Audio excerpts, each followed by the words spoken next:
Shalom Ouvracha, content d'être avec vous. Mais on a vu un passage très fort. Je voudrais vous faire participer avec nous. Un passage où on voit que Am Israël est en danger. Am Israël, voilà qu'ils ont demandé à Bilam d'utiliser l'arme secrète de Bilam, l'arme que personne n'arrive à gagner. Bilam, il avait une force de la parole, que ce qu'il maudisait, ça se faisait. Ce qu'il bénissait, ça se faisait aussi. Ouais, comment on va faire? Qu'est-ce qui va se passer? Qui c'est qui va? Tout le monde a... Mais il a toujours gagné, ce Bilam. Tout le monde a peur de Bilam. Et voilà qu'il arrive. Qui c'est qui va arrêter? Et voilà qu'il arrive devant le peuple d'Israël pour maudire. Vous savez, il y a des gens comme ça, quand ils ont un mauvais œil, hein, tout le monde s'écroule. C'est très dur à tenir. Eh ben, Bilam, c'était pareil, les yeux et la bouche. Et voilà que maintenant, oui, Bilam est en train de bénir au lieu de maudire. Et ben, il bénit au lieu de maudire. Qu'est-ce qui s'est passé? Qui c'est qui a changé Bilam? Qui c'est qui a arrêté l'arme secrète? Brakasha.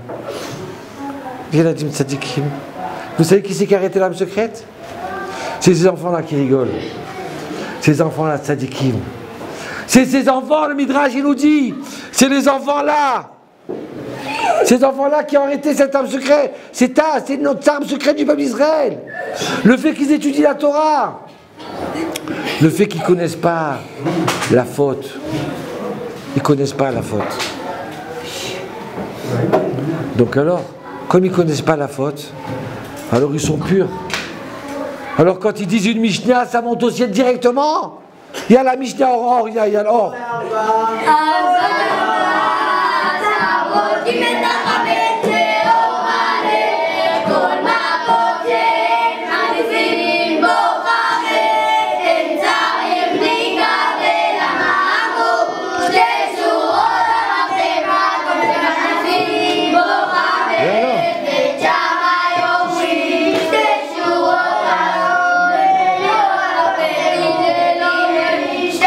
Toda Rabba.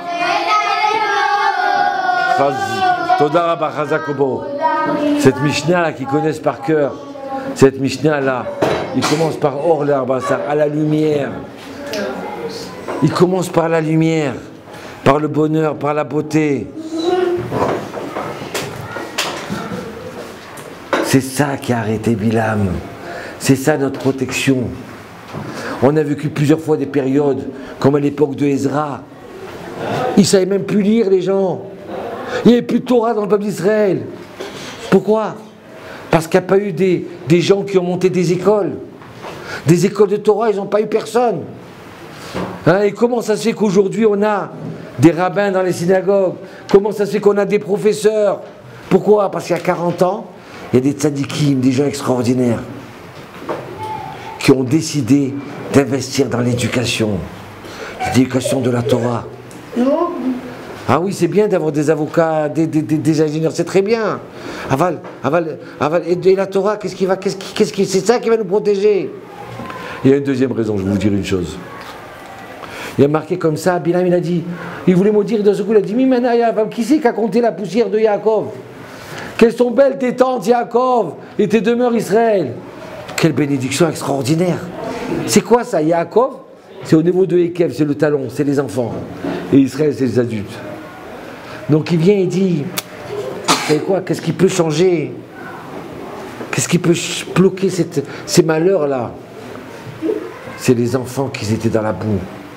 Il y a des enfants, comme vous voyez, certains ici, qui sont hyper actifs, qui sont dans la boue. Ils ont perdu la chance de pouvoir réussir dans la vie. C'est pire que des orphelins. Un orphelin, c'est vrai, il n'a pas de père, il n'a pas de mère. D'accord? Mais quand tu n'as pas de père, pas de mère, mais tu peux peut-être un peu l'espoir, peut-être de réussir. Mais quand tu as ton père et ta mère qui ne s'occupent plus de toi, que ton père il est en prison et que ta mère elle n'est plus là, et que tu es tout seul quand tu rentres à la maison, et que quand tu pleures, tu es tout seul aussi, et qu'on te dit à l'école, tu es un âne, Donc il n'a plus envie d'avancer.